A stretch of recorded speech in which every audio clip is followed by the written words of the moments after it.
Hello everybody, welcome back to my channel. Today we're going to be reading Pippi Longstockings Chapter 4, Pippi Goes to School. Of course, Tommy and Annika went to school. Each morning at 8 o'clock they trotted off, hand in hand swinging their school bags. At that time, Pippi was usually grooming her horse or dressing Mr. Nelson in his little suit, or else she was taking her morning exercises, which meant turning 43 somersaults in a row.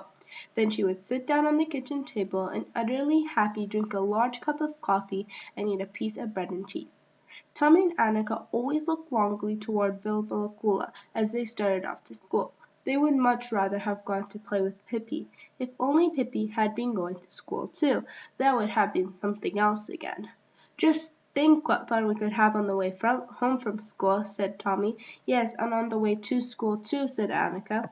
The more they thought about it, the worse they felt to think that Pippi did not go to school, and at last they determined to try to persuade her to begin. You can't imagine what a nice teacher we have, said Tommy artfully to Pippi one afternoon when he and Annika had come for a visit at Vilvilacoola after they had finished their homework. If you only knew what fun it is in school, Annika added. I'd die if I couldn't go to school. Pippi sat on a haystack, bathing her feet in a tub. She said nothing, but just wiggled her toes for a while so that the water splashed around everywhere. You don't have to stay so very long, continued Tommy, just until 2 o'clock. Yes, and besides we get Christmas vacation and Easter vacation and summer vacation, said Annika. Pippi bit her big toe thoughtfully, but still said nothing. Suddenly, as if she had made some decision, she poured all the water out on the kitchen floor, so that Mr. Nelson, who sat near her playing with a mirror, got his pants absolutely soaked. It's not fair, said Pippi sternly, without paying any attention to Mr. Nelson's puzzled air about his wet pants. It is absolutely unfair. I don't intend to stand it. What's the matter now? Asked Tommy. In 4 months it will be Christmas vacation, and then you'll have Christmas vacation. But what'll I get? Pippi's voice sounded sad. No Christmas vacation, not even the tiniest bit of a Christmas vacation, she complained. Something will have to be done about it. Tomorrow morning I'll begin school. Tommy and Annika clapped their hands with delight. Hooray! We'll wait for you outside our gate at 8 o'clock. Oh no, said Pippi. I can't begin as early as that. And besides, I'm going to ride to school. And right she did. Exactly at 10 o'clock the next day, she lifted her horse off the porch, and a little later all the people in the town ran to their windows to see what horse it was that was running away. That is to say, they thought he was running away. But it was only Pippi in a bit of a hurry to get to school. She galloped wildly into the schoolyard, jumped off the horse, tied him to a tree, and burst into the classroom with such a noise and a clatter that Tommy and Annika and all their classmates jumped in their seats. Hi there, cried Pippi, waving her big hat. Did I get here in time for our plutification? Tommy and Annika had told their teacher that a new girl named Pippi Longstockings was coming, and the teacher was already heard about Pippi in the little town. As she was a very pleasant teacher, she had decided to do all she could to make Pippi happy in school. Pippi threw herself down on a vacant bench without having been invited to do so, but the teacher paid no attention to her heedless way. She simply said in a very friendly voice, Welcome to school, little Pippi. I hope that you will enjoy yourself here and learn a great deal. Yes, and I hope I'll get some Christmas vacation, said Pippi. That is the reason I've come. It's only fair, you know. If you would first tell me your whole name, said the teacher, then I'll register you in school. My name is Pippolietta Delicatessa Wintoshade Marcanant, Ephraim's daughter Longstocking, daughter of Captain Ephraim Longstocking, formerly the terror of the sea, now a cannibal king. Pippi is really only a nickname because Papa thought that Pippolietta was too long to say. Indeed, said the teacher. Well, then we shall call you Pippi too. But now, she continued, suppose to test you a little and see what you know. You are a big girl, and no doubt have a great deal already. Let us begin with arithmetic. Pippi, can you tell me what 7 and 5 are? Pippi, astonished and dismayed, looked at her and said, Well, if you don't know that yourself, you don't need to think I'm going to tell you. All the children stared in horror at Pippi, and the teacher explained that one couldn't answer that way in school. I beg your pardon, said Pippi conscientiously. I didn't know that. I won't do it again. No, let us hope not, said the teacher. And now I will tell you that 7 and 5 are 12. See that, said Pippi. You knew it yourself. Why are you asking then? The teacher decided to act as if nothing unusual were happening and went on with her examination. Well now, Pippi, how much do you think 8 and 4 are? Oh, about 67, hazarded Pippi. Of course not, said the teacher. 8 and 4 are 12.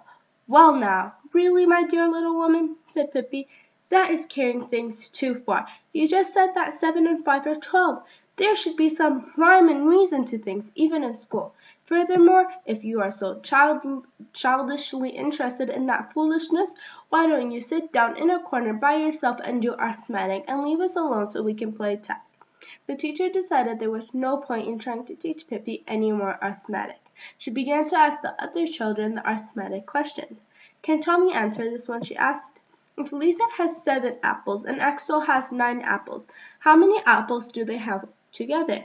Yes, you tell Tommy, Pippi interrupted, and tell me too. If Lisa gets a stomachache and Axel gets more stomachache, whose fault is it? And where did they get hold of the apples in the first place? The teacher tried to pretend she hadn't heard and turned to Annika. Now, Annika, here's an example for you. Gustav was with his classmates on a picnic. He had a quarter when he started out and 7 cents when he got home. How much did he spend? Yes, indeed, said Pippi, and I also want to know why he was so extravagant, and if it was pop he bought, and if he washed his ears properly before he left home. The teacher decided to give up arithmetic altogether. She thought maybe Pippi would prefer to learn to read, so she took out a pretty little card with a picture of an ibex on it, and in front of the ibex's nose was the letter I. Now, Pippi, she said briskly, you'll see something jolly. You see here an ibex, and the letter in front of this ibex is called I. That I'll never believe, said Pippi. I think it looks exactly like a straight line with a little fly speck over it. But what I'd really like to know is, what was the ibex to do with the fly speck? The teacher took out another card with a picture of a snake on it and told Pippi that the letter on that was an S. Speaking of snakes, said Pippi, I'll never ever forget the time I had to fight with a huge snake in India. You can't imagine what a dreadful snake it was, 14 yards long and mad as a hornet, and every day he ate 5 Indians and then 2 little children for dessert, and one time he came and wanted me for dessert, and he wound himself around me. But I've been around a bit, I said, and bit him in the head, bang, and then he hissed, youch! And then I hit him again, and bingo, he was dead, and indeed, so that is the letter S, most remarkable. Pippi had to stop to get her breath, and the teacher, who had now begun to think that Pippi was an unruly and troublesome child, decided that the class should have drawing for a while. Surely Pippi could sit still and be quiet and draw, thought the teacher. She took out papers and pencils and passed them out to the children. Now you may draw whatever you wish, she said, and sat down at her desk and began to correct homework. In a little while she looked up to see how the drawing was going. All the children sat looking at Pippi, who lay flat on the floor, drawing on her heart's content. But Pippi, said the teacher impatiently, why in the world aren't you drawing on your paper? I filled that a long time ago. There isn't enough room for my whole horse on that little snip of paper, said Pippi. Just now I'm working on his front legs, but when I get too still, I guess I'll have to go out in the hall. The teacher thought hard for a while. Suppose instead we sing a little song, she suggested. All the children stood up by their seats except Pippi. She stayed where she was on the floor. You go ahead and sing, she said. I'll rest myself a while. Too much learning breaks even the healthiest. But now the teacher's patience came to an end. She told all the children to go out into the yard so then she could talk to Pippi alone. When the teacher and Pippi were alone, Pippi got up and walked to the desk. Do you know what? She said it was awfully jolly to come to school to find out what it was like. But I don't think I care about going to school anymore. Christmas vacation or no Christmas vacation. There's altogether too many apples and ibexes and snakes and things like that. It makes me dizzy in the head. I hope that your teacher won't be sorry. But the teacher said she certainly was sorry, most of all because Pippi wouldn't behave decently, and that any girl who acted as badly as Pippi did wouldn't be allowed to go to school even if she wanted to ever so. Have I behaved badly? Said Pippi, much astonished. Goodness, I didn't know that, she added, and looked very sad, and nobody could look as sad as Pippi when she was sad. She stood silent for a while, and then said in a trembling voice, You understand, teacher, don't you, that when you have a mother who's an angel and a father who is a cannibal king, and when you have sailed on the ocean all your life, then you don't know just how to behave in school with all the apples and ibexes." And then the teacher said she understood and didn't feel annoyed with Pippi any longer, and maybe Pippi could come back to school when she was a little older. Pippi positively beamed with delight. "I think you are awfully nice, teacher, and here's something for you." Out of her pocket, Pippi took a lovely little gold watch and laid it on the desk. The teacher said she couldn't possibly accept such a valuable gift from Pippi, but Pippi replied, "You've got to take it, otherwise I'll come back again tomorrow, and that would be a pretty how do you do." Pippi rushed out to the schoolyard and jumped on her horse. All the children gathered around to pat the horse and see her off.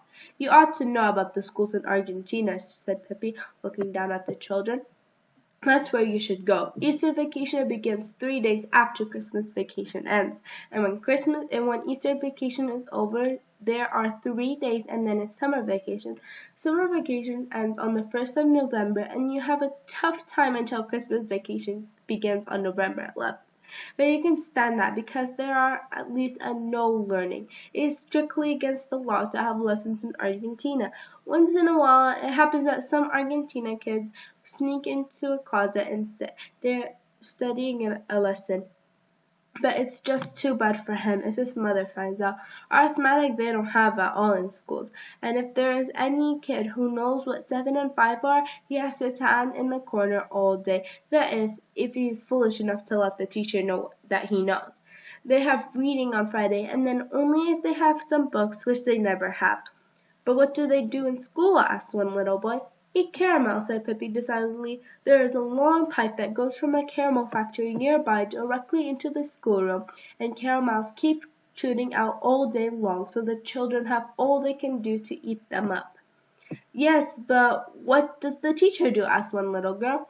"Takes the paper off the caramels for the children, of course," said Pippi. "You didn't suppose they did it themselves, did you?" "Hardly. They don't even go to schools themselves. They send their brothers." Pippi waved her big hat. "So long, kids," she cried gaily. "Now you won't see me for a while, but always remember how many apples Axel had or you'll be sorry." With a ringing laugh, Pippi rode out through the gate so wildly that the pebbles whirled around the horse's hoofs and wood pans rattled in the schoolhouse. So you guys, that's chapter 4 for you. Stay tuned for chapter 5.